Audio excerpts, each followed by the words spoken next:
Welcome to the Transfer Exchange Show. We are live and it's the Super 6 podcast back again. Well, I say Super 6. Is it just about? I'm not trying to draw you out, Garth, but it's just like an invite. It's just like a special invite for Man United tonight. I don't belong at this table, mate. I don't belong at this table, mate. I don't belong at it. I don't know what's going on. I feel like, you know what I mean? The prince and the pauper, you know what I'm saying? I'm just being given a little treat for the day. A little treat. So. It is. It's part of the cycle. You'll get there back in the end. You'll get back there in the end, Garth. I could one day. We've all been there. Yours is just taking a little bit longer. Right, joined by Farrell. Good to have you back, Farrell. Good to be on, mate. Good to be on. I've missed this. Good. And we've got Steve. Hey, how you doing, Steve? Yeah, I'm good, mate. I'm good. Yeah, it's good to have the Super 6 back. Talk about the the top teams in the league. Looking forward to it tonight. Yeah. Well, it's a bit of a therapy session for everyone. But most importantly, our man down here, Garth, because he definitely needs it. After seeing his manager take Manager of the Month, yeah. Oh, no, mate. Honestly, we're all just like baffled when we saw that. And then the next day, go down 3-0 at home to Bournemouth. Garth, what's the current feeling right now? I know there's a lot of people calling for Eric Ten Hag's head. It just feels like the wheels are falling off at the moment. How are you feeling as a Man United fan? Oh, how am I feeling? Dreadful. It's the worst football I've ever seen. I've supported Man United since 91. So it's like 32 years. I've supported Man United. It's the worst football I've ever seen. Like, that's the truth. It's the worst football I've ever seen from Man United. The players are down tools. It's disgraceful. As for the manager going, I can't be dealing with this merry-go-round again. Like, he's got to stay. We've got to see it through. Unfortunately, we've got Bayern Munich, then Liverpool, then Villa. I've got a feeling he loses all three of them games and he gets the boot. So, yeah, I've got a feeling we're going to be seeing Steve McLaren take over till the end of the season. Christ. Yeah, you said it. There's a lot going on. Do you feel like the job maybe is a bit too much? He hasn't had enough support behind him. We say that, but then you think of the other things that are within his power, the signings or the player ID. Some of the stories that have come out with regards to the way he potentially treated Jadon Sancho. Only last week he was quoted as saying that Mason Mount had no impact in any positions that he played so far. Some would deem that quite harsh to say to the press. What's your thoughts on Eric Ten Hag? How much has he had to blame himself? Enough. Obviously, little things, big things. Why Varane ain't playing at the moment? I mean, maybe Steve can answer this. Is he up for a transfer or something? Is he going in January? Because otherwise, what's going on there? I've got no idea. Some of the exactly right signings he's made. Anthony, I mean, what he thought Anthony could do in this team, I don't know, because he can't do anything. Honestly, I'd rather see a youth player go in there and playing Martial instead of Højlund. There's enough he's made mistakes with, but mainly it goes back to the Glazers. It always does. It goes back to the state of our club and the higher up, the boardroom down, from them down. He hasn't helped himself, but no, for me, it's our club's an ombi shambles. You know what I mean? The Glazers apparently put us up for sale. What was it, last June? Or whenever it was, last November, sorry. What's happened there? You know what I mean? Ratcliffe was meant to come in 5 weeks ago. What's happened there? Like, so he's working under serious constraints. You know what I mean? They refuse to put any money in. You know, like, we tried to move Harry Maguire on to get another defender in that Kim Min-jae. Couldn't happen. And now he's one of your best defenders. Well, he ain't. Because the board refused to pay him off. You know, like Arteta, he wanted to get rid of Aubameyang. He was gone. Done. Pay him off. He's out. Like, we're not allowed to do that. So I don't blame him, but I think his days are numbered. I really do. I can't see him surviving, unless a Christmas miracle happens. We somehow beat Bayern Munich, get through into the Champions League knockout phases, and then somehow we beat Liverpool at Anfield when we've scored 1 goal in the last 8 games there, conceding some astronomical number. So, yeah, I don't see how he survives. Steve, from the outside looking in, what's your thoughts on the situation? How would you see it out? Would you stick with Ten Hag? Would you obviously Jim Ratcliffe's meant to be coming in. Surely he has some plans for supporting the manager, because it looks like Richard Murtaugh. He's off out, isn't he? Yeah. Arnold. Is it Arnold? Arnold's on his way out.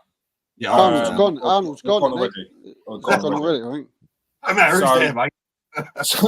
So there's obviously plans to make changes above, which is meant to be in support of the manager. Would you make them changes with a view for that manager being Erik ten Hag, or in the long term are you looking to change that manager? I mean, where do you start? I mean, it's the whole club is just, you know. I mean, again, there's no banter involved here. Serious talk. I mean, it's rotten, mate, isn't it? I mean, it's rotten for the core, and I do feel sorry for. I mean, especially fans like Garth. Do you know what I mean? I do really feel sorry, you know, from people like that. You know, because I've never known a club to be going so much disarray since I've been watching football. I can't think of it. It starts from the top. It doesn't just. It's not something that's recent. It's something that's been going on there more or less since Ferguson left, since Moyes left, and it's just a build up of bad decisions, bad signings, bringing in people with, you know, something that I think's probably one of the biggest problems at Manchester United is player attitude. I mean, the recruitment, you know, people looking into the you know attitude of players, you know, the mentality of players. I mean, there just doesn't seem to be any buying players that are like towards their end of their career. I mean, it's just a massive build up. I mean, mentality. I think that right now, I think mentality is the biggest problem. I mean, I've said for many years now, you know, since Man United really started looking like they was going through a hard time, I just said, get people like Fernandes out, and people were saying to me, oh, he's got this stat and he's done these passes and all that. Get him out. Get Maguire out. Get Fernandes out. Get Rashford out. I was told last year, I mean, you know, all the goals, all everything he was scoring, his attitude stinks. You know, one season he's great, the next minute, oh, I don't want to play no more. I don't like what the manager said to me, oh, he's got the ump about something. I've said it for years. And I just think they've got to just literally, in an ideal world, you've just got to rip it up and start again. Rip the whole thing apart from top to bottom. Get them players out and start again, even if it means bringing kids in, because it's what Man United needs. Because this is just going to go on, and I think as far as Erik ten Hag goes, look, I mean, last season, you know, he did relatively well. You know, he won a couple of the trophies, finished was it joint fourth in the league, or joint third rather. Yeah, that's called third, mate. That's called third. That's not. I see. It was third. Yeah, we could give you third. Quickly, Steve. Sorry, Steve. Just quickly, man. Like you can't be serious about getting rid of Bruno Fernandes. Yeah, I am. Yeah, I am, mate. I've said it for years. He stinks. Yeah, that's just wrong. That's wrong. That's not an option. Bruno Fernandes is one of the best players in the league, mate. But he's one of the best players in the league. I'm not arguing about. Fine. I'm not. Nah. Look, mate. I've got no qualms about his attitude. What his ability is and what he does. But in the big games, he don't show up. He disappears. He runs away. I mean, and I've seen it too many times now. I'm not doubting his ability. Do you know what? He's probably pissed off. He's probably got the ump. He's probably looking around what play, but that's still not. You know, that's not the way you should be. You don't want players like that at Man United. But that's still it's just an opinion. I'm not doubting his ability. It's just. Yeah, I'm not one I've heard yet. I know his attitude. Some people are upset with his, like, especially a lot of people are saying he's got a yellow card for the Liverpool game on purpose. I don't believe that. Personally, I don't. But there's a lot more problems than a few individuals on the pitch, man. It really is. Like, honestly, like I know what you say about Rashford. His attitude is weird. Like Martial stinks. Sure stinks. You know, yeah, they just play when they They play where they fancy it. I I love can give Shaw. you that. I know what you're saying. I Yeah, I love see what Shaw. you're saying. I love Luke Shaw as a player. I absolutely love him. I mean, I put him in my team of the year last year in front of Zinchenko and got ripped by Arsenal fans. I love him, but I watch him, and I see him in games. Just when he doesn't fancy it, he goes. You know, when he's on it, he's one of the best left backs in the country. Same with Fernandes. When he's on it, one of the best midfield players in Europe. You know, but there's too many times over the years now when they've thrown in the towel. And you can't have players like that. We had Aubameyang, we had Ozil, right? Yeah, great. They're brilliant. They're fantastic. I scored loads of goals. Ozil can do this. But you stink. You're stinking the place out. Get out. You can't, play 1 week good and the next week. But there's got to be a start from somewhere. You can't keep changing the managers. Right at the beginning of the season, right? Look, I don't know about Ten Hag, right? I really don't know, right? I don't. He's not, I don't. He's not one of my favourite managers. I think he's got a lot wrong. I really do think he's got a lot wrong. Do I think they should sack him now? I agree with Garth. What do? You sack him, another manager, and then who comes in? You've still got the same players there who've stunk the place out for the last 3 or 4 managers. So what is the point? Do I think Ten Hag's going to take Man United to where they want to be? Absolutely not. Do I think Ten Hag's someone who can get them back to maybe playing some kind of football again and getting that up there and let the Man United fans start enjoying it again? Yes. Do I think he's going to take them to the title? Do I think he's going to take? Is he an Arteta Klopp? No, I don't. I'm not. I don't think his signings have worked. The other day, I think I was watching the game. There's 5 of his signings were sitting on the bench, and I was like, "What? What's going on here?"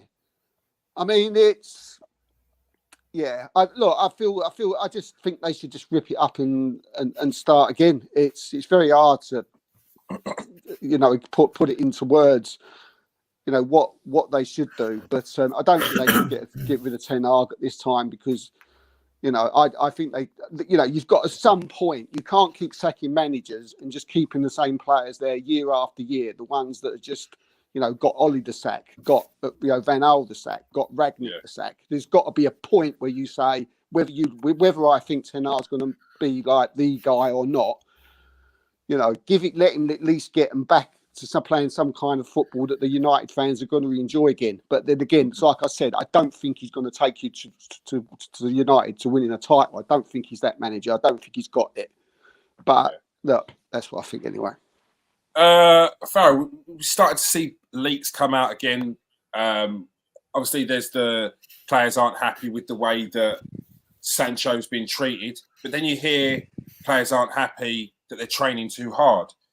Does the sympathy go when you there may have been a little bit of sympathy with regards to the Sancho situation, and some may agree with how it was dealt with, and some may say it was dealt too harshly. It should have been dealt with behind closed doors. But then when you hear players talk about they're training too hard, does it not just sort of make you feel that this is player power and not actually there's a problem with the manager?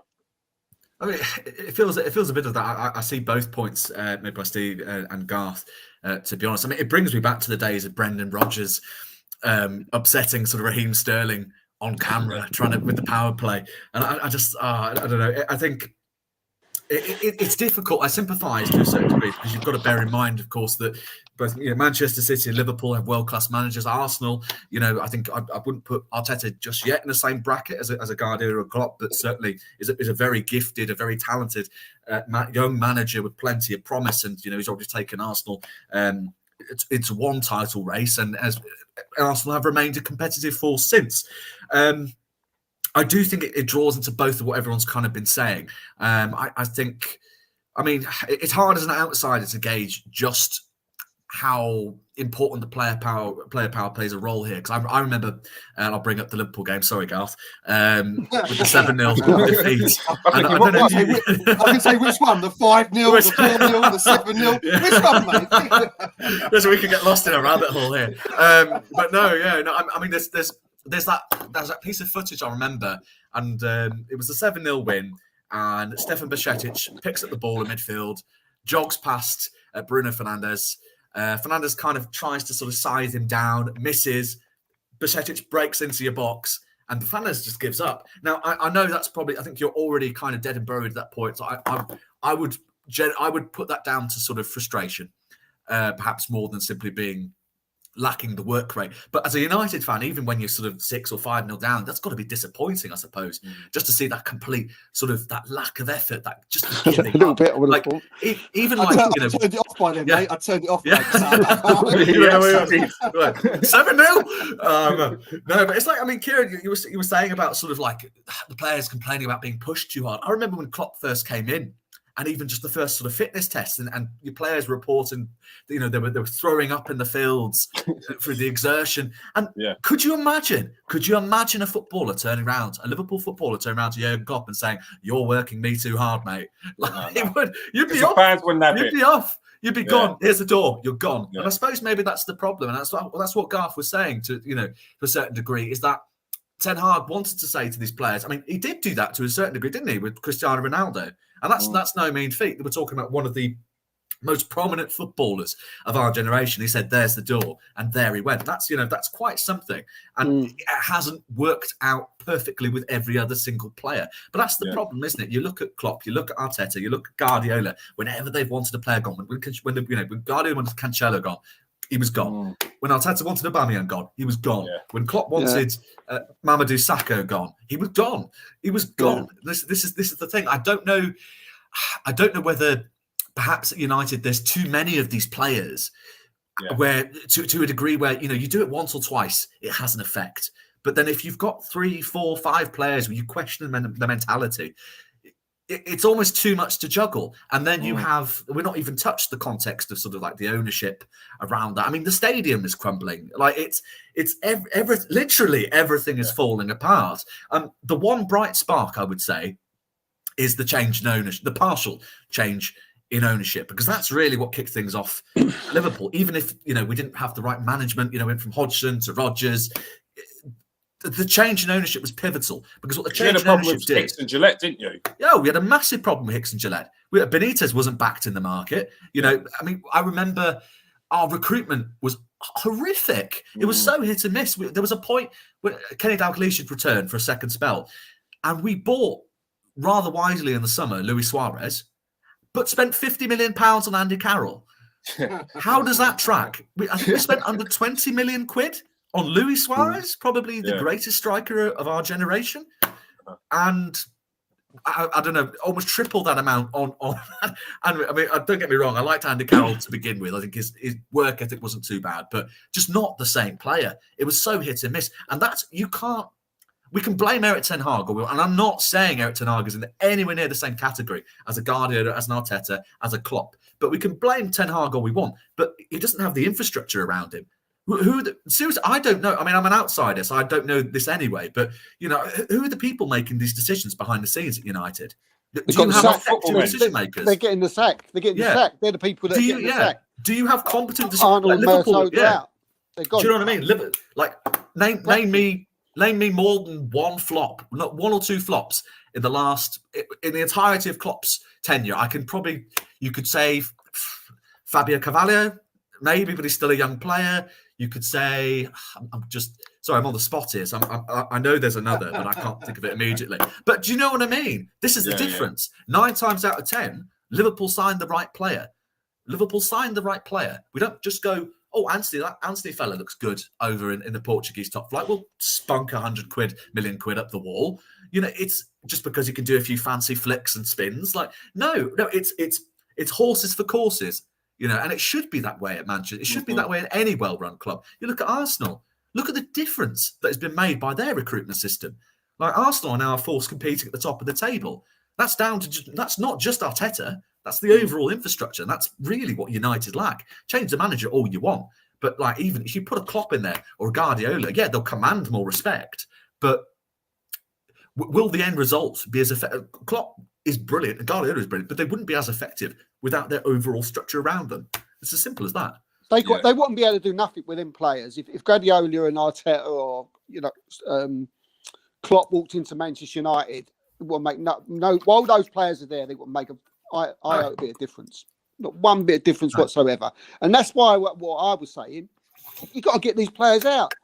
it's no coincidence about the same players that have been there over this period of time when Manchester United have been in the dumps, and these players are still there. Come on, there's a bit of Rashford asses around when he fancies it. These are good players. On their day, they're touching world class. But you can't have it on, off, because 1 minute you're going to be beating Arsenal, the next minute you're going to be getting 3-0 at home by Bournemouth. And that goes to show Man United's season this year. I think they've played so many games, they haven't drawn one, they've either lost or won. What does that tell you? It'll be interesting to see what Ratcliffe does when he comes in, because it looks like he's already sort of starting to make changes. He'll have power. But Man United need football men up the top. Arsenal brought in Edu. Liverpool had a multitude of them. You had Martin Edwards previously. Michael Edwards. Probably the greatest, the best sporting director of the last decade. Exactly. You could argue. You've got football men above the manager helping. Man United have had a businessmen. They've had businessmen above them and not people with football first. So I think the changes that are being made now are to hopefully help Ten Hag in a position, but I'm not sure whether Ten Hag's going to be the man that is actually going to take Man United. Not necessarily, I don't think he can. I just don't think he's got any long-term future at the club. I think there's so much stuff that happened.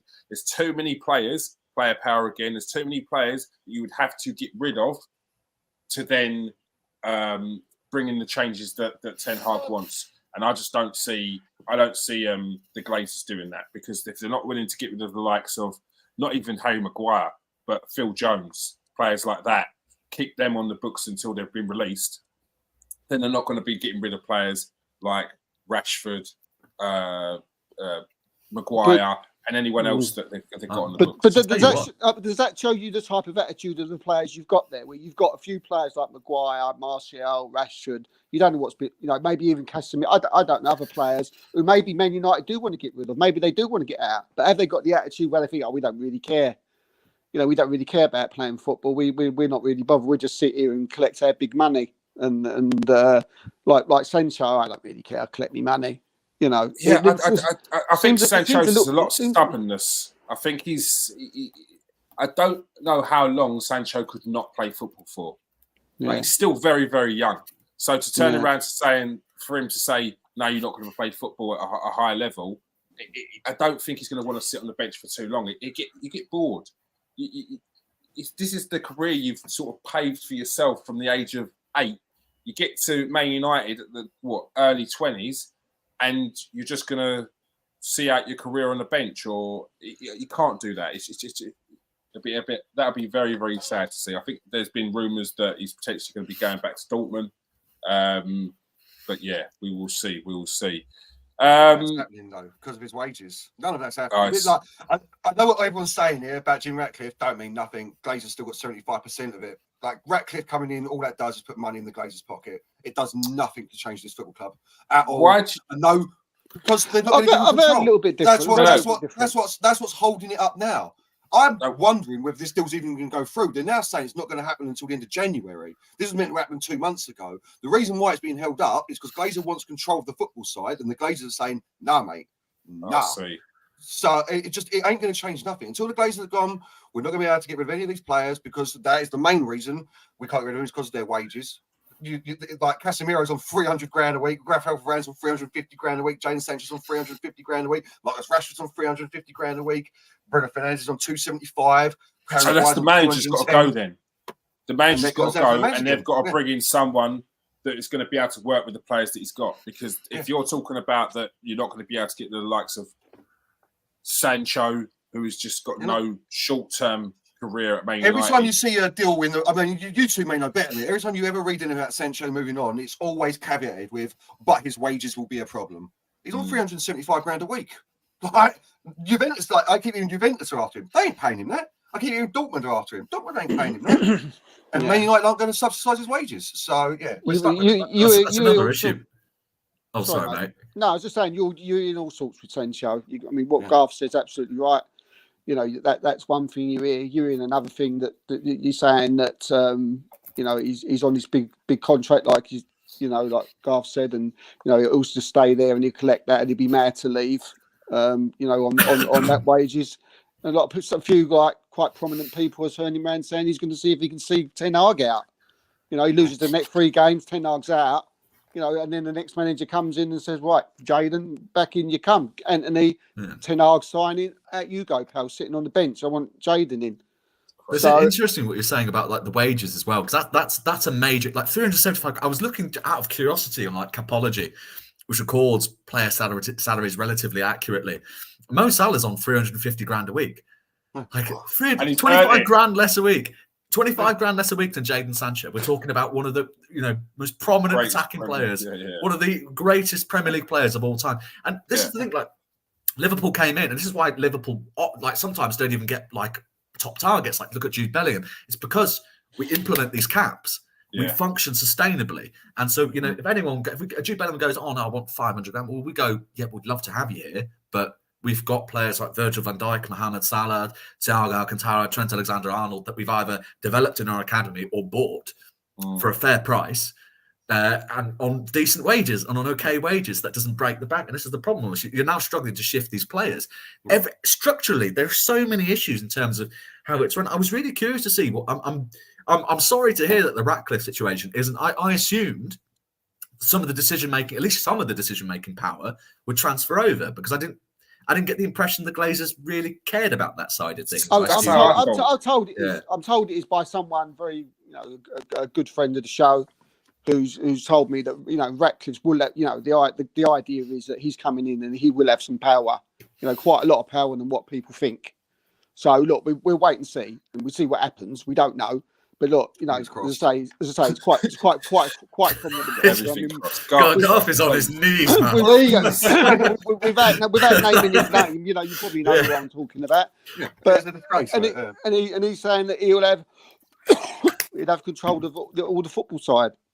And a little bit more. That's a bit of hope, mate. You're giving me a bit of hope there, mate. I think you know what I'm talking about, Garth. That's what I do, but but I trust you, mate. I trust your sources, bro. So I'm hopeful that what you're saying is true. Because we need it, mate. Because that's the problem. Look, Kieran's always said it's businessmen not knowing what wages to give out. That's why we haven't been able to shift Martial for 4 years. He's on 265 grand a week, mate. What's he done to deserve that money? What has he done to deserve? I think I hate to intervene again. That's 45 grand more than Virgil van Dijk's on. 45. That's crazy. See what don't help Man United as well, Garth. What I don't think help Man United, and this ain't like a pop, serious talking, no banter. Crazy, isn't it, pal? Sorry, Steve. I can't believe this, mate. I can't believe I'm hearing. At the moment, it's not like they can get rid of people and say like, we'll get some so in, we'll get some so in. I mean. It was like with Arsenal a few years ago. We was always talking, who's going to want to come to Arsenal? We're in this mess, in this shithole. Do you know what I mean? In this state. Do you know what I mean? Who's going to want to? Who wants to come? There was like 5, 6, 7 clubs in front of us that they was going to go to before then. And it's the same with Man United now. Like I keep hearing like, oh yeah, we'll get him and why don't we go and buy him? What are you talking about? Do you know what I mean? Fantasy. And like, you got to go in like. Shopping, in that's what we need. That's what we need, Steve. It's that's just exactly because what we need. I heard a conversation. You can still get bargains in Aldi. You Yeah. can still get some decent quality in Lidl, mate. Trust me. And that's where you've got to start. We need solid players. I said John McGinn last year, and everyone laughed. Not John McGinn. No. John McGinn's quality. Liverpool wanted him for a while. Klopp wanted him.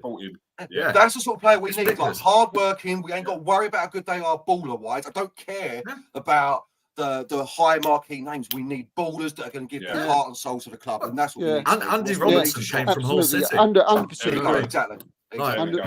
It's not always about getting a player from Bayern Munich or this. You can get genuine Premier League quality and develop it with the right coach. Look, Arsenal went and got Trossard. Arsenal went and got Trossard for 20 odd million or like that. But as I say, the difficulty at the moment is that no matter what price, what type of player, there's only a certain type of player that's going to want to go to Manchester United because of where they are at the moment and where the club's going. Still Man United. I'm not taking there's a goal for difference between Arsenal and Man United historically, name-wise. Like, what I'm saying, Garth, what I'm saying, like they got Casemiro last. I mean, whose brain? I mean, a great player. No, don't get me wrong. But Geezer's 30 years old. He's put him on a 5 contract. No wonder Geezer's got to say. You pay 300 grand. 72 million for a guy from Atlanta who scored 6 goals in the Serie A, and he hasn't scored. I mean, let's not take the mick. He got 9. He got 9, Steve. That's not No, but what I'm saying is that why don't you? If I'm like Man United, I'm looking in the Premier League. I'm thinking, I want Premier League players, Premier League crews, and we've done this. People, John McGinn. Yeah. Someone like that. I mean, and someone like a Trossard who can play up front. They don't have to be. People say, "Oh, we need better than him. We need better than." No, you don't. They don't have to be better footballers than the ones you got. You want people who can come in, play the system that Ten Hag wants, fight every week, want to play for the shirt, and every Saturday go out there a weekend and want to win a football match. The character needs to be right. The character needs to be spot on. It doesn't matter if they're 80 million, they're 90 million, they're playing in the World Cup, and they're the captain of Real Madrid. It means absolutely nothing at this stage for Man United. Yeah, no, but you need to not be bringing in wankers in the first. Like, with all due respect, you need to. Do you know what I mean? Like Liverpool don't recruit wankers. Test. I'm sure Arsenal don't do the same thing. It will be. They'll test them out. They'll ask for their players. Like they'll go like, what's he like with his family? What's he like with his mates? Yeah. What's his history? Is he respectful of women? These are like kind of basic questions. How we find the question you have to ask Man United now. Two family charges over in Brazil, and yet we still sign him for 90 mil. Crazy decision. I mean, I've got no understanding. And this is where, if we circle back to the start of this conversation, this is where Ten Hag's going to get the sack. Because he's after players, and we've given them to him without doing any kind of character assessment on. And that's on the manager. Yeah, that's on the manager. No one in their right mind signs a player for that amount of money with 2 assault charges over them in Brazil. It doesn't happen, and it shouldn't happen. Yeah. So. Yeah. It's crazy. That's fair. Can we talk about something else now? We are. I've been trying to move on for the last 5 minutes. I have to get sitting there just rocking in the corner by the end of the show. The Premier League is fully underway. Currently, Liverpool are sitting at the top. Farrell is very, very happy. Aston Villa sitting in third, and Manchester City sitting in fourth. But is it a 4-horse race? Is it a 3-horse race? Personally, I'd say it's probably a 3. But Liverpool, how do you feel your chances are so far this season, Farrell? We've seen a Liverpool team who I expected to be up there, but I think I would probably put Liverpool in the same bracket as where Arsenal are in regards to the position they're in with the team they've currently got. Not Aston Villa. No, right. I still think that Liverpool are missing the midfielder. But look, they're grinding out results and putting points on the board. What's your feeling of the season so far? I'm pleasantly surprised. I was pretty confident with the midfield rebuild that we'd be back in top 4 and that we would safely secure a spot. Being in a title challenge and potentially being in a position where we could be top of the table at Christmas, which is usually a decisive factor. Although I think we're the only team. T-shirts or jumpers ready. We're the only team that's ever been top at Christmas and not won the league. So it's a little. So hello. Oh, I'm sorry, lads. Yeah. Sorry. No, forget about you boys. Yeah, no. Well, it's still historically it's a good position to be in if we are in that position. I think. The difficulty I'm having, and a difficulty kind of a lot of Liverpool fans are having, and commentators, is gauging just how good this Liverpool team is, or how much potential we have to reach. Because I don't think we've kind of hit our highest gear yet. And obviously, inevitably, that's not a surprise. Looking at we've completely rebuilt our midfield from scratch. The fact it's working as efficiently as it is a very, very pleasant surprise. Dominic Szoboszlai, no one else took a punt on him at 60 million quid. He has been phenomenal. Hungarian captain. He's just brilliant, absolutely brilliant. Likewise, we've got Alexis McAllister. It's difficult to know really whether we need a midfielder. I think if there was a perfect specimen of a a specialist holding midfielder out available in the market in January, we probably would go and get him. But we've also changed how we personally see the number 6 role ourselves. we quite like having someone with Alexis McAllister's traits, who's calm and confident in possession, great on the half turn, can progress the play. That's what we want. We don't want a Fabinho replacement. You know what I mean? The burden of protecting the back line is no longer lies with just the holding six. It falls on Dominic Szoboszlai's shoulders. It falls on whoever's playing on the left, be that Curtis Jones, be that Ryan Gravenberch. And to be honest, I don't particularly mind, especially, we're seeing now the midfield contributing with goals. Harvey Elliott came off the bench at the weekend, scored the winner against Crystal Palace, his first goal of the season. Dominic Szoboszlai's chipped in with about 3 goals this season as well. McAllister scored an absolute worldie the other week. Wataru Endo, again, bench player. The squad is really providing this season, even whilst on occasion, maybe perhaps the forward line is misfired. So I think I'm not in a position where I can say Liverpool are going to win the title this year. I'd love to be that confident, but I think Liverpool are in a really good position right now. And if we can, but they're in the conversation. Oh, in the conversation, 100%, 100%. I think what's that? Ange Postecoglou was saying earlier in the season when Tottenham were doing really well, and he was questioned. Mate. Yeah, I mean, things have changed. Yeah, I should be careful, really. But he was saying, the reporters were saying, fans are getting a bit excited about this. He was like, well, why shouldn't fans enjoy this? Why should it always be bleak and a case of, we're Tottenham, we're shit, and all this? Like, obviously, Liverpool and Tottenham are apples and pears, but it's. But yeah, I think we're in the conversation. Of course, we're in the conversation. We're top of the table with 16 games played. We're almost at the halfway point in the season. If we beat Manchester United, we've then got. When you beat Man United. You've gone through half an hour of this. I want to give you something. Don't forget, you'll be back on here next Monday, Farrell. You know what I mean? Yeah. So what I'm saying is, you could be in words, mate. Yeah, no. So I've got to be careful. But yeah, if we beat United, we've got the big game against Arsenal, and if we beat Arsenal at Anfield, which is certainly possible, absolutely. Then I know, but I'm here. I've got to represent. You go into that position where you're like, well, regardless of the result against Burnley, you're top of the table at Christmas. You're top of the table come the new year. That's a fantastic position to be in. So Liverpool are absolutely in the conversation. The same for Arsenal, and it's the same for Manchester City. I don't know if it's just bias. I just don't really see it yet with Aston Villa. Mm-hmm. They haven't got the depth of squad, in my opinion. That's what it comes down to. They haven't got the depth of squad for them. They're doing really, really well, but I just don't. Oh, fantastically well. Yeah. Fantastically well. This ain't like Leicester. I see a lot of people making comparisons. Leicester didn't have it like it was Spurs. No offense to Spurs, you know what I mean? They had Spurs breathing down in it. Aston Villa still got Man City, Liverpool, and Arsenal. Oh, yeah. It's different. Yeah. And also, exactly right, Leicester were very much rolling off of vibes as well. Like they were a team that nearly got relegated the season before, and then they was just living the high game by game. It was.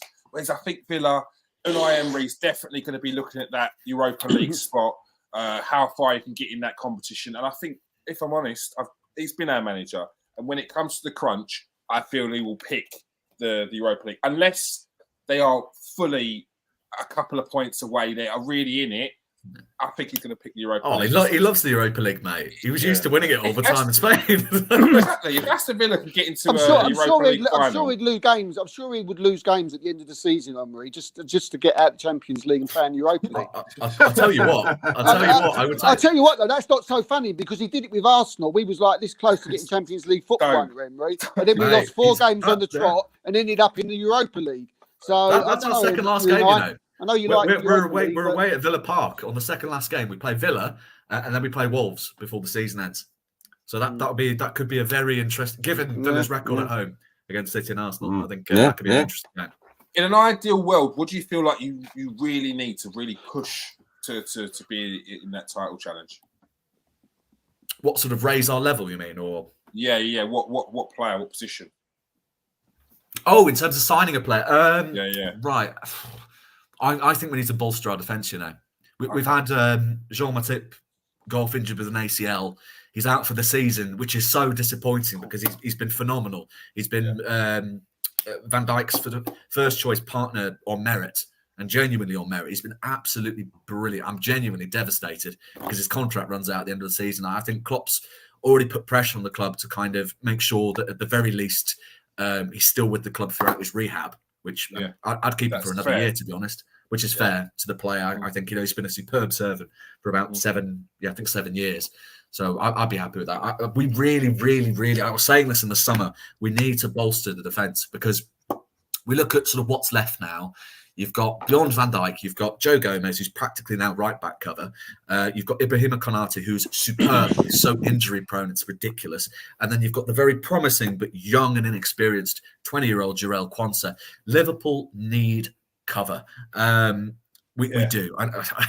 I would love to see a side. It doesn't have to be an experienced centre-half. I don't want it to be an experienced centre-half, but I'd love to see someone young come in who the club identifies having a high ceiling, who can come in, do a job, rotate with the available options that we've got, and just get us through the season. Because we know we're not going to have Matip to come back in and rotate. We need that. I think we need that safety. I'd like to see that. And then beyond that, maybe like sort of laying down the groundwork for a potential, not replacement, but successor for Mo Salah. Again, young kind of profile, because I reckon I could see Salah being offered another contract in light of his form this season. So I would be happy with that. Not likely that could I interest you in the former Man United captain, player of the month, centre back? Player of the month. Player of the month. I might add. Player of the month. I wouldn't look too deep into like the player of the month award and all this. Like, I think Klopp's the manager of the month award. Yeah, I mean, God, do you know what? I've actually got an interesting stat for you regarding the manager of the month awards that will blow your minds. Right, so since January 2020, right? Guess how many times Klopp has won Premier League Manager of the Month? Since January 2020, once. In that time, Arteta has 6, Guardiola 4. Ten Hag, Postecoglou, and Nuno Espirito Santo, the former Wolves manager, have 3. Thomas Tuchel and Eddie Howe have 2. How in the ever-living fuck does Jurgen Klopp only have 1? How does it make sense? Mate, Someone makes sense. Don't get hung up on those things. They're bad luck, Honestly. especially if you win 3. Because I think Fergie didn't win very. I'm sure Fergie didn't win it very often. It was always weird. Yeah. Like we'd go on like season-long wins, and it'd be like, no, we're giving it to Kevin Keegan. He really pushed Man United. You're like, get out of bin. Yeah, no, I think players like Dennis Bergkamp only ever won it like once or something like that. Yeah, so like, don't even. No. But I think you take a Harry Maguire's Player of the Month with a pinch of salt. I think. It's interesting what Farrell says about Liverpool, because I right at the beginning of the season, I always thought Liverpool were going to be there or thereabouts. I mean, I did like their signings. I thought McAllister coming in, I thought Szoboszlai coming in, I thought they was excellent signings. Who else? Gravenberch come in, didn't they? That was a good signing. You can play him starting or good coming on. But I mean, I mean, who to disagree with Farrell, being a Liverpool fan, but I think they need a little bit more than that for them. If they were to go, I do think they need a number 6 if they're going to win the league. I think they need someone like a Paulinho. I think you can get someone like that in January. Go and get him. And I also think that I'm a big fan of Darwin Núñez. I think he will come good in the end, but he needs to score goals. I think he needs to be more prolific. He needs to score more regularly if you're to win the league. I know you've got Mo Salah there, and Mo Salah does what he does. We all know he's absolutely world class. But I do think Darwin Núñez is going to start having to hit the net a little bit more than what he has been. And I think they'll get away with a defender, just as I say, looking from the outside in. But I do think a number 6. I don't think McAllister's a good player, but I think if you're going to win the league, I think you need that Declan Rice, you need that Casemiro, you need that Rodri, you need that number 6 there. You can have Casemiro, mate. If you want, take him, bro. Josh use this as an opportunity to dish out his players. Can I ask this though, bro? Like someone like Paulinho, because he's a good player, does he actually walk into this team for you, or does he come in as a bench player? Because that's what it seemed like to me, Steve, that he wouldn't get into this team at the moment. I think you can't sign Paulinho like that. Personally, I think he starts. Because I don't. He is your stereotypical I disagree, number 6. Yeah, I disagree. I don't Well, see it. Yeah. if I've got the choice out of playing Paulinho and McAllister in 6, to me it's a no-brainer. But again, it's just my opinion. Yeah, It's my yeah. opinion. McAllister to me is not 6.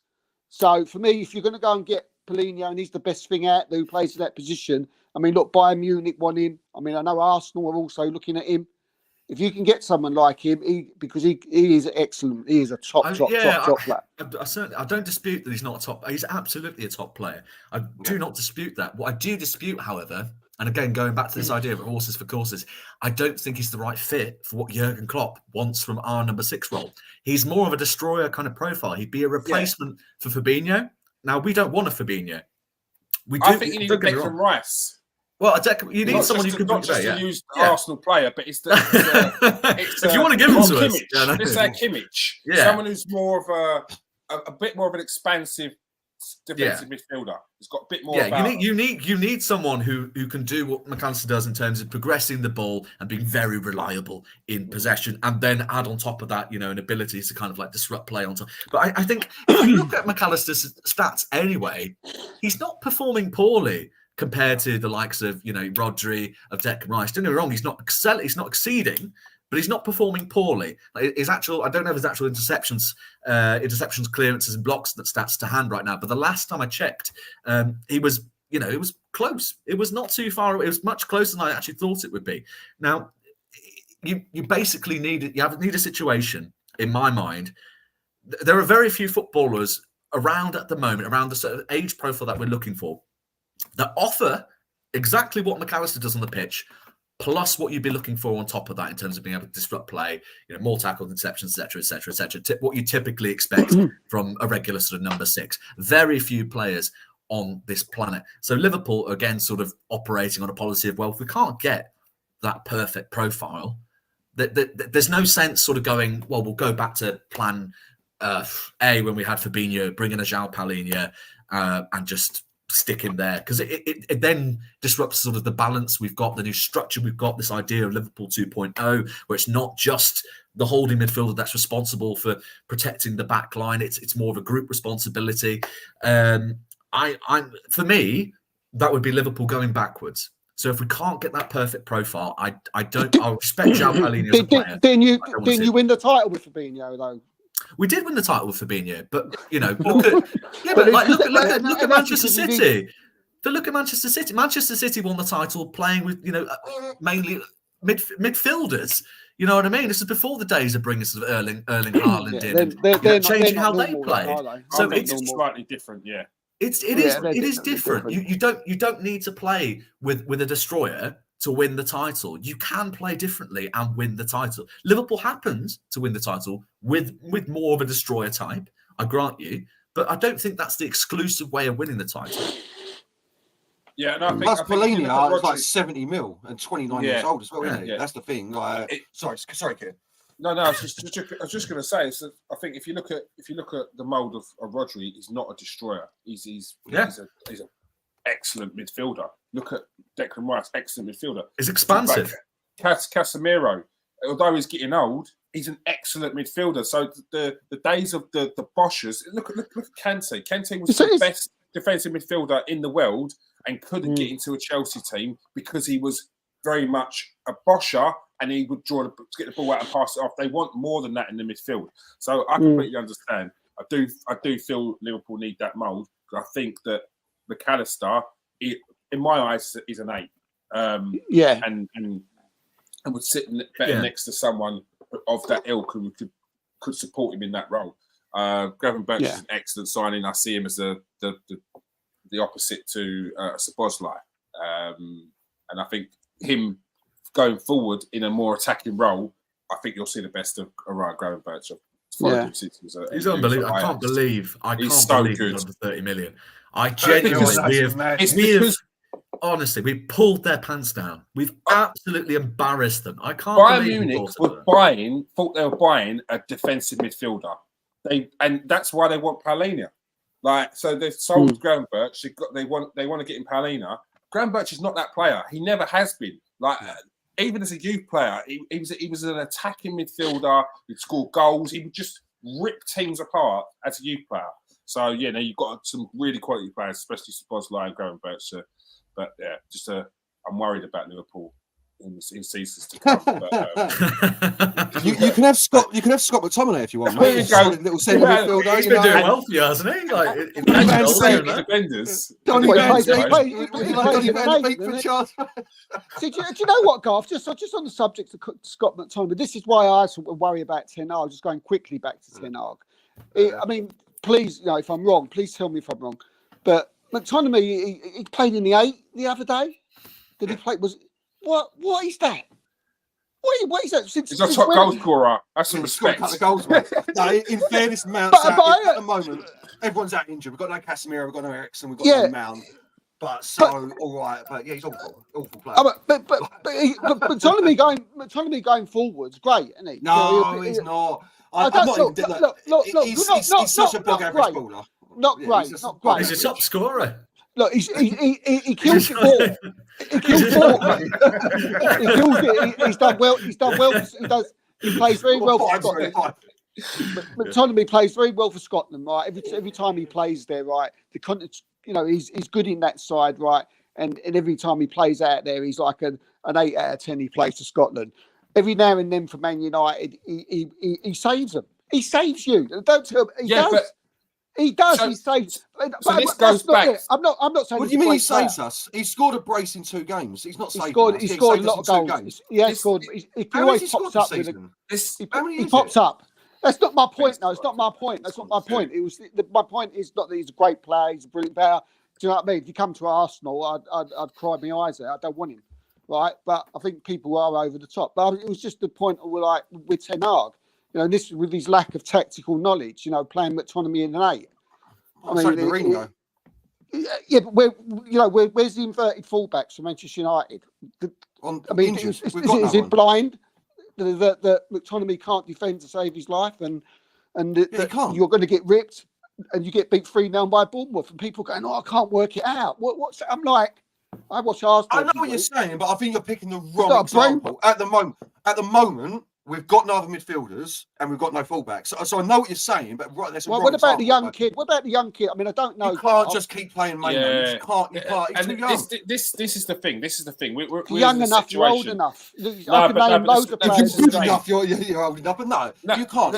He was blowing out of his bumhole when he played 90 minutes in the Champions League because he has not been conditioned to play 90 minutes of men's football yet. You can't just throw him into the team. He's been out injured since the start of the season, Steve. But this is the thing. That's just disrespectful, mate. Bournemouth are a hard-working team. We was in the same situation a few years ago with Arsenal when we were bringing through players and we just had nothing to hang our hats on. So it was like Saka and Smith Rowe. So they were the 2 main pieces. And then we were trying to crowbar in players like Joe Willock, and then he'd have a good game and be like, do you know what?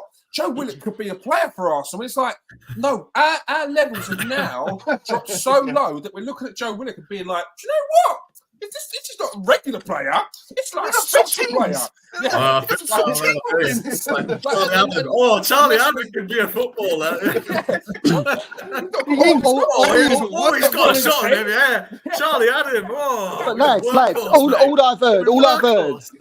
I've heard over the last few weeks. Like again, if I'm wrong, I'm wrong. All I've heard is, "Oh man, what a great player! Oh, this young kid, this superstar kid's coming through. We should be playing him every week." Oh, he was great against him. Those two games he started. He has one bad game. It's get him out. Get him out. He's no one's saying that. No one's saying that. It's introduce him slowly. Man United are in the doldrums. Man United are in the doldrums, and they play it against Bournemouth, a number 8, who's been there about 10 years and done nothing, right? And you've got a young kid in there. And this is my whole point with Man United. Just stop all this playing these old people. Anyway, I know. Yeah, he's not an 8 for a start. He's a DM. I know what you're saying, Steve. I know what you're saying. You're right. But you're using the wrong example in McTominay. No, but that's why, Garth. But that's why I said, Garth. Please tell me if I'm wrong. Does he? I have several times. You're wrong.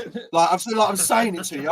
You're picking the wrong example, Steve. You are right. We are playing for the position. Well, we can't be playing Mano every game. We can't be. We need to introduce him slowly. When was the last time he played? When was the last time he played? The game before, and he was literally hanging because he hadn't got the fitness up yet, because he's been injured at the Well, start of the season. And yeah, that's my point. But you are right. Your point is right. Ten Hag's playing people at that position, not right. For instance, not playing Varane, playing Shaw at centre back. That would have been a better example. He should have played Shaw at left back, Varane at centre back, but he's fallen out of him. Or playing Martial over Is that what's Højlund. happened? He's fallen out. Yeah, clearly. We haven't And played Varane. the writing's on the wall, then, isn't it? Yeah, If you're Varane's now gone. playing, Garth's right. Varane's if gone. you're playing He's Varane, gone. if you're going Varane on the bench and you're playing Luke Shaw over Varane, Yeah. Johnny Evans over Varane, Johnny Evans and Maguire, Lindelof just and because Maguire over Varane. you've fallen out, then that's a problem. That you can't handle. Your man management is not good enough. There's a problem with your man management. That's an opinion, obviously. I don't know he's fallen out with him, but it seems that way. Why aren't you playing It Varane? does, doesn't it? I mean, I'll tell you what I do rate Ten Hag for, right? Putting Rashford on the bench and putting Garnacho, because if there is a shining light at Manchester United at the moment, and if there is something to hang your hats on, have a look at that kid, right? Because that Garnacho, again, he looks like he's got the ump all the time, so I don't really like him. How we slip back into Man United against Steve? I know you're on the agenda, mate. Too easy. Too easy.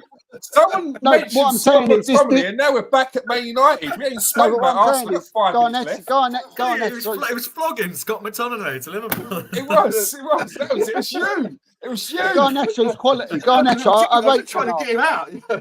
I'm just saying, I rate him. I rate Ten Hag. Yeah. Again, this is the problem that I think that Man United have at the moment, where Garnacho should be a player who's being brought in here and there, and then he's a player in front of him is the one he's looking up to and trying to displace and coming in as a backup. You've now got Garnacho as the main man. Now, if Garnacho has a dip in form, people will get onto him. Oh, no, he ain't as good enough. He ain't as good as we thought he was. He's this, he's that. Players hear that, especially players these days, and they start to just down tools. This mentality goes. I've seen it happen before. You cannot put all this pressure on these young kids for a club like Man United. Bournemouth, Brighton, different. Man United, it's an institute. There is no let off. The fans, it's not quite like the some of the European teams like Real Madrid, but it's as close as you're going to get in England, where you've got zero leeway unless you're coming for breaks. There's no patience. Yeah. My point is with Man United, though. My main point was like, where, you know, if you're the Man United manager at the moment, you've tried everything. The players have failed, right? They've let you down. Play Garnacho, play Manu every week. If they look knackered one week and they look tired, then, you know, give him and then bring him back in again. You know, let them go out. A youngster, mate. That's how you ruin a youngster. Oh, well, I'll tell you what. You bring Mano in and he don't play well. Is what Kieran was saying. He don't play well for 5 games. Next thing, all the fans are saying he ain't even good enough. We're doing? We've been playing Mano. We've got Casemiro on the bench. Yeah, but when do you play him then? 20 minutes at the end when we're doing well. And then but you're never. But Man United. My point is, Man United are never doing well. They're doing nothing. They've been pants all season. Yeah, so why would you subject a young kids to that then? Yeah. Well, don't play for Man United then. Go somewhere else if you can't handle it. This is so black and white, Steve. You've got no nuance on this, mate. That's too black and white, bro. That's so black and white, yeah. Look, I get what you're saying, yeah. If you're at Man United, you should be able to handle a certain level of pressure. You should. Club. However, on the flip side, a manager should not be putting those kids in the limelight because the adults can't do it. That's madness. That's not fair. You can't turn around and be, okay, giving them opportunity, but what if that doesn't work? Then what? You've got to go back to the adults and say, oh, actually, I didn't rate you. I put Kobe Mano in front of you now. Now, actually, he's not doing the business. I want you back in the team. Like, there's a certain man, that's the man management coming in. And that is not going to work. That's not going to work. If you are going to put a player down, like not verbally, but visually, by putting in a youngster and dropping him and putting him on the bench, that's a clear sign that you are putting this youngster ahead of him. That's a statement. Yeah, to bring that back in is not going to be easy. It's not going to be easy. And I don't think you should put all that pressure on a player like Kobe Mano halfway through the season. This is a manager who's on the verge of losing his job. and every game is going to count. That can't be the pressure on Kobe Mainoo to keep his job. Like that. That's not and fair. as good as he's going to be, I think Kobe Mainoo, he wouldn't have made a difference against Bournemouth. He wouldn't. Like, and this is the I don't think like he's going to be a decent player, but Kobe Mainoo isn't the next coming of Iniesta. Like, he's good, and this is the problem that Man United fans have got. Where I'm maybe thinking. You're thinking he's this good, Steve. He's just going to be a decent Man United player. Mate, I'm going by Man United fans, just keeping on going on and on and on and on and on about it. But that's where we are. That's all I'm going. That's where we are. Steve, We're in a similar situation a few years ago where every player that had even played a youth game, if you went on Twitter, they were the second coming of, they were the saviours of Arsenal. Charlie Patino, get him in the team now. Drop Xhaka. Get Charlie Patino in. Charlie Patino, who got a year extension because we're going to try and sell him last season because he wasn't going to make the cut. I'm no expert on Kobe Mainoo. I'm going by what I'm hearing from Man United fans. And if Garth says he ain't ready and he ain't that good and he's not what everybody's saying, then fair enough. But by the way, what you're saying, people, Steve, that's fine. He's not good enough. He's not good. He can't. No, that's not what I said. I didn't say you weren't good No, enough. you are. That's what it is. No. If he's not ready, then he's not ready yet for the Premier League. Then you're going you're not giving any nuance to this conversation, mate. What I'm saying is, he's either ready or he's not. He's either ready or he ain't yet. What to play week in, week out? Hold up! What to play week in, week out in the Premier League for Man United, who at the moment can't even beat Bournemouth? Come on, Steve. Think about it, mate. That's nonsense, mate. That's nonsense. Again. What I'm saying is, right? I'm going by Man United fans who are saying they're good. I'll repeat. Don't go by Man United fans. Stop using that as a get-out clause for your statement. How long have we been on Manchester United? I've never watched. So then, why are you talking about him if you've never watched him? Why are you saying he should be playing every week, starting every week, if you've never watched him? I'm telling you, he isn't a player that's going to make this team better week in, week out. He's too young. He's too inexperienced. And all you keep saying is, well, Man United fans are saying, I don't care, mate. He ain't good enough at the moment. That's what I asked. That's what I asked. You can't put him in his team. You can't. You won't. You're not having the answer. You don't like the answer, and you're like, well, then he ain't good enough. Yeah, he's not good enough at the moment to play week in, week out. That's the nuance. He's not good enough at the moment. He's not good enough. He can play some games here and there, and you can build up his confidence. And yeah, one day he's going to be a decent player. But I don't think he's going to be, as I'm saying, a lot of Man United fans, we're starving. We've got nothing going on for us. So we are picking, we're little things up and going, oh my God, Same's Garnacho, mate. Garnacho's all right, but Garnacho isn't the second coming of anything either. Like, I think you're the only person, only Man United fan that I know that said that as well. Yeah, he's good. Like, don't get me wrong, he's going to be decent, but he ain't. He's not Salah. He's not. I'm trying to think of another great winger off the top of my head. Do you know what I mean? Like, he's not Saka. He ain't Saka. He's not even Martinelli, bruv. Yeah, I know, mate. But what I'm saying is, I'm looking at what Man United stands at the moment. Garnacho's light years ahead of Rashford, right? So you play him every week. You don't play Rashford because we'll see how he is. You play him every week.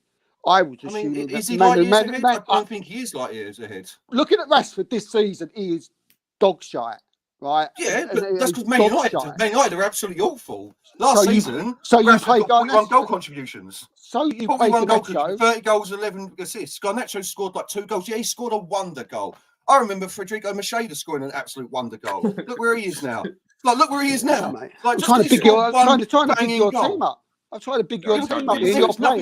There's nothing to big up, Steve. There's nothing to big up. I'm bigging up Kobe Mainoo, the youngsters. I'm bigging up Garnacho, the youngsters. And you're saying, sort of not good enough yet. Why are they playing? Oh, fair enough. No, again, not saying that, but you can't be hanging your hats on these players, hoping that these youngsters are going to do exactly what Keir said, that the grown adults aren't doing in this team. You bring Kobe Mainoo in now. My point is, he sees Fernandez not trying. He sees, as you're saying, Rashford maybe not trying, or Martial not trying. Do you think he's going to, he's the one who's going to lift all these players up? He ain't Roy Keane, mate.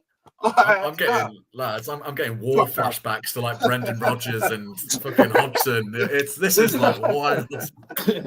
All right. On the final note, before we go, Garth, what this is a silly question now. What do Man United need to do to get back into Are we going for another hour, are we? We're going for another hour, are we? You've not even got a minute. It'll be an hour just on the stadium rebuild alone. Like, You know. I know. In a perfect world, in a fantasy world, Glazer's gone, complete new ownership from the ball down, everything done. Yes, because in my opinion, we've started a process and we cannot go on this merry-go-round again where we get rid of another manager, spend another 500 million players for a different system that don't work in 2 years' time, and then they throw him under the bus. So, yeah, Ten Hag's got to stay. I don't think he will, but he should. Even if the Glazers go, Ten Hag stays, yeah? Oh, I think, no, probably not, because I'm already, like, a new boss comes in, he's probably going to want Carlo Ancelotti, because that's the only man available out there at the moment. And that's the one I've got. Yeah, but I don't know. Personally, I'd keep him. Personally, I would. I think that Carlo Ancelotti may have a little bit more of a. His talent ID would be good. I think he'd get in the right players. Maybe not long term, but I think it would level things out at Man United for a little while at least. Every club he's been at in the last few clubs he's been at, he's done a job. Even at Everton, he'd done a job for a little while. And that's he went Everton, so he might actually come to Man United. You know, and then got the Real Madrid job afterwards. He might actually come. All right, Barry, what are you hoping for to make sure this push for the league continues? A defender, you saying? Yeah, a defender. I'd be very happy with a sort of competent, sort of young defender. Our talent ID is pretty good, so someone with an elite ceiling would be fantastic. And then really just to see a few more sort of some consistency from some of our forward players. I'd like to see the Luis Diaz I saw after we signed him in the last sort of January window. We were pushing for a quadruple. And he revitalised the team. I'd like to see Darwin Núñez hit these goals in on a regular basis, especially when Salah goes away for the African Cup of Nations. I'd be happy with that. I forgot about that. We've got another. Steve, we didn't get onto us tonight, but we've got tomorrow. Sorry, Kit, just quickly, Farrell, mate. If that Darwin Núñez finds his scoring boots, wow, what a player you've got there. I love him, man. Absolutely adore him. Pace. If he can find his clinical finishing, my days, you're going to have a win. He does everything else. His movement is world class. It's just his finishing. If he can fix that, oh my God. Like, it just, I may be asking for too much, perhaps, with this Christmas wish list, but you know what? You don't ask, you don't get, so why not? All I want is not to get beat 7-0 by Liverpool. I'll take a 1-0 defeat. I'll take a 1-0 I can't promise that. I can't promise that. Would you like would you like your unicorn pink, red, or white? Man United colours. All right. Steve's not having no Arsenal talk. He's gone. No. It comes back. It comes back in a second. It pops up. It's always this time. It always disappears. All right, there he is. There he is. In the next one, we could do with devoting some serious time to Arsenal. No, we are going to devote some serious time. You're not going to speak about anything else but Arsenal in that next show. All right. We did get onto Arsenal, Steve, but we will do tomorrow for the Arsenal show. Also, the post-match reaction of Arsenal's game against PSV. And, of course, next week, these two will be talking nothing but Arsenal because we've had to endure Manchester United. You've had to endure. And a little dash of Liverpool. Thank you for everyone joining us tonight. Thank you for joining us tonight, Garth. Pleasure always. Cheers, fellas. Thank you for joining us tonight, Farrell. Thank you for having me on. And thank you for joining us tonight, Steve. Cheers, mate.